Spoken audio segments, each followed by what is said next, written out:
శతయోజన శతశతయోజన శరధి నియోజన శర పరిలంఘనమే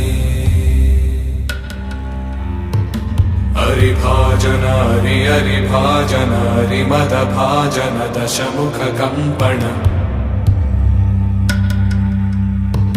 హనుమంతుడు మీ లైఫ్ ని చేంజ్ చేస్తాడు. ఒకవేళ మీ లైఫ్ లోని 21 డేస్ ఇచ్చారంటే కొన్నిసార్లు లైఫ్ లో ఇలాంటి ఫేజెస్ వస్తాయి. ప్రతిరోజు క్లోజ్ అయిపోతుంది. లైఫ్ లో ఏం చేసినా వర్కౌట్ అవ్వకపోవడం ఎంత కన్ఫ్యూజన్ గా ఉంటుందంటే లైఫ్ లో ఏం చేయాలో అర్థం అవ్వదు. ప్రతిసారి ప్రోగ్రెస్ అవ్వటం లేదు, టైం అయిపోతుంది అని ఆలోచనే ఉంటుంది. అలాంటప్పుడు ఈ సింపుల్ రిచువల్ ని ఫాలో అవ్వండి. ఈ రిచువల్ చాలా మంది ఫాలో అయ్యి వాళ్ళకి డ్రాస్టిక్ లైఫ్ చేంజెస్ వచ్చాయని కూడా చెప్పారు. ఆ రిచువల్ ఏంటంటే మార్నింగ్ లేవగానే స్నానం చేసి హనుమంతుడి యొక్క ఈ 12 పేర్లను పలకండి. ఆ తర్వాతే మీ డే ని స్టార్ట్ చేయండి.